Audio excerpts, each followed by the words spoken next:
Тізе тобық буынның артриті дегеніміз буын шеміршек тінінің синовиалдық қабықшаның және буын маңы қалтаның жедел қабынуын айтамыз. Тізе тобық буыны жоғары статикалық және динамикалық жүктемелердің салдарынан жиі артритпен зардап шегеді. Тізе тобық буыны артритінің белгілеріне симптомдар кенеттен пайда болады және тез күшейеді.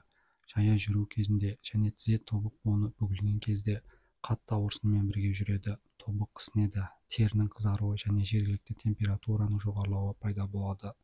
Ісіну мен ауырсынудың салдарынан адамға тобықта кез келген қозғалыстарды жасау қиынға соғады және буынның қозғалысы шектеледі. Қабынудың әсерінен дене температурасының жоғарылауы, жалпы әлсіздік, ауырсыну дамуы мүмкін. Тізе тобық буыны артритінің себебі тізе тобық буыны артриті көп жағдайда жарақат нәтижесінде дамуы мүмкін. Жарақаттан буын маңы байламдар мен бұлшықеттер зақымдалған кезде буын элементтеріне таралады. Екінші, жұқпалы инфекциялық аурулар және соған байланысты иммунитеттің төмендеуі, сондай-ақ артрит дәнекер тінінің жүйелі аурулары немесе зат алмасу бұзылысының салдарынан тобыққа әсер етеді. Алдын ала қауіп факторларына дұрыс тамақтанбау, артық салмақ және жаман әдеттер жатады. Тізе тобық буыны артритінің емі: қабынуға қарсы препараттар жағдайдың ауырлығын, буындардың ісінуін және ауырсынуын жеңілдету үшін емдеу ретінде тағайындалады.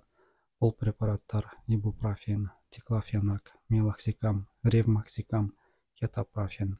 Сонымен қатар ауырсынуды басатын инъекциялар, блокадалар және физиотерапия, ультракүлгін сәулелену, электрофорез және парафиндік терапия ұсынылуы мүмкін.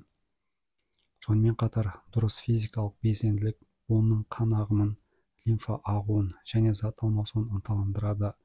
Жақсы қанмен қамтамасыз етілген буын шеміршегінің қайта қалпына келуіне жағдай жасайды. Сонымен қатар бұлшықеттер күшейтіліп, байламдардың серпімділігі жақсарады. Құрметті көрермендер, сіздерге бүгінгі видео ұнаған болса, каналға жазылып лайк басып, достарыңызбен бөлісуді сұраймыз. Дендеріңіз сау болсын.